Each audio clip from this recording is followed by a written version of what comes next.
दूध न पीने वाली बिल्ली। एक बार महाराज कृष्णदेव राय के नगर में चूहों ने आतंक फैला रखा था। चूहों से छुटकारा पाने के लिए महाराज ने 1000 बिल्लियां पालने का आदेश दिया।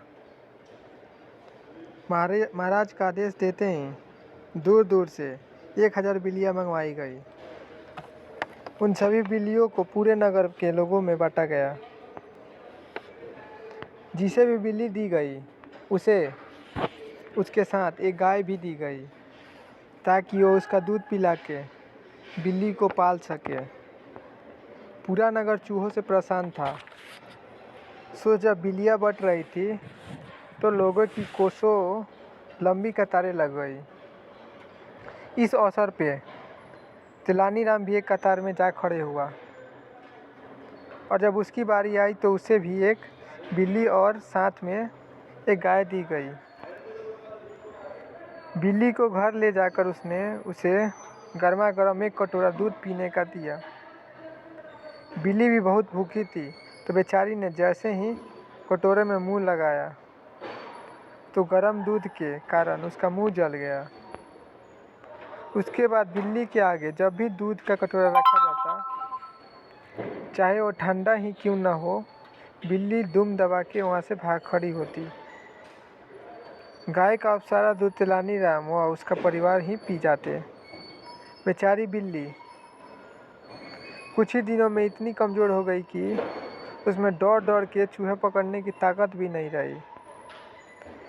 3 माह बाद जब महाराज ने बिल्लियों की जांच करवाई तो गाय का दूध पीकर सभी बिल्लियां मोटी तगड़ी हो गई थी, परंतु तेनालीराम की बिल्ली सूख कर बिल्कुल कांटा हो चुकी थी और सब बिल्लियों के बीच में अलग से पहचानी जा सकती थी। महाराज ने जब तेनालीराम की बिल्ली की ये हालत देखी तब एक क्रोध में तिलमिला उठे। उन्होंने फौरन तेनालीराम को दरबार में हाजिर करने का आदेश दिया। तेनालीराम के आते ही गरज कर बोले, तेलानी, तुमने बिल्ली का क्या हाल बना दिया है? तुम इसे दूध नहीं पिलाते? अन्नदाता, मैं तो इसके सामने रोज दूध से भरा कटोरा रखता हूँ। अब ये दूध पीती ही नहीं तो मैं क्या करूँ? महाराज की यह सुनकर बहुत आश्चर्य हुआ। वह अविश्वास भरे हुए स्वर से बोले, झूठ क्यों बोल रहे हो? बिल्ली और दूध नहीं पीती? मुझे तुम्हारी झूठी बातों पर विश्वास नहीं। परंतु मेरे अन्नदाता, यही सच है, मैं बिल्कुल दूध नहीं पीती। अब तो महाराज का गुस्सा 7वें आसमान पे था।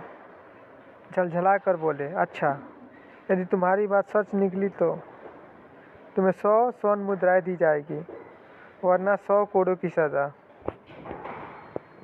क्या तुम्हें मंजूर है?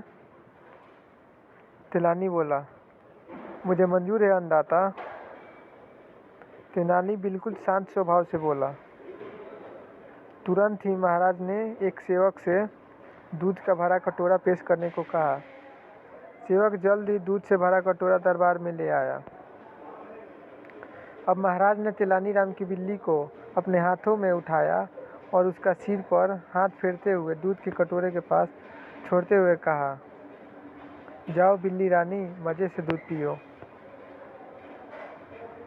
अब जैसे ही बिल्ली ने कटोरे में दूध रखा देखा, वह डर के मारे म्याऊं म्याऊं करती वहाँ से भाग गई।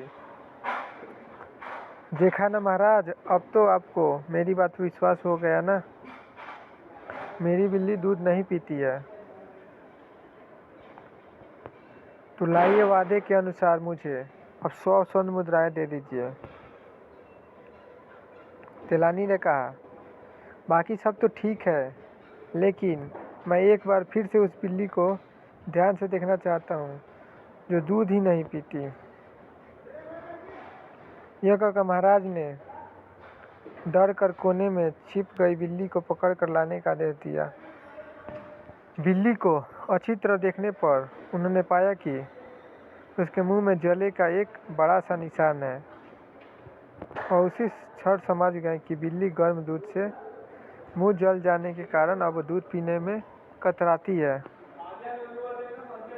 वो तेलानीराम की तरफ देखते हुए बोले, अरे पापी, तुमने जानबूझकर इस बिल्ली को गर्म दूध पिलाया ताकि यह आगे से दूध देख के ही डर जाए और कभी दूध ना पिए। ऐसा कहते हुए तुम्हें तनिक भी शर्म नहीं आई? तेलानी ने उत्तर दिया, महाराज क्षमा करें, परंतु यह देखना तो राजा का कर्तव्य है कि उसके राज्य में बिल्लियों से पहले मनुष्य के बच्चों को दूध मिलता है कि नहीं। इस बात पर महाराज जोर से हंस दिए और अब उनको तेलानी की गहन बात भी समझ आ गई। उन्होंने तेलानी को तुरंत 1000 स्वर्ण मुद्राएं भेंट की और बोले, तुम्हारा कहना ठीक है, परंतु मैं आशा करता हूँ कि भविष्य में किसी को भी कुछ समझाने के लिए कम से कम तुम बेजुबान पशुओं के साथ तो ऐसा दुष्टता नहीं करोगे। और सारा दरबार हंसी और ठहाकों से गूंज उठा।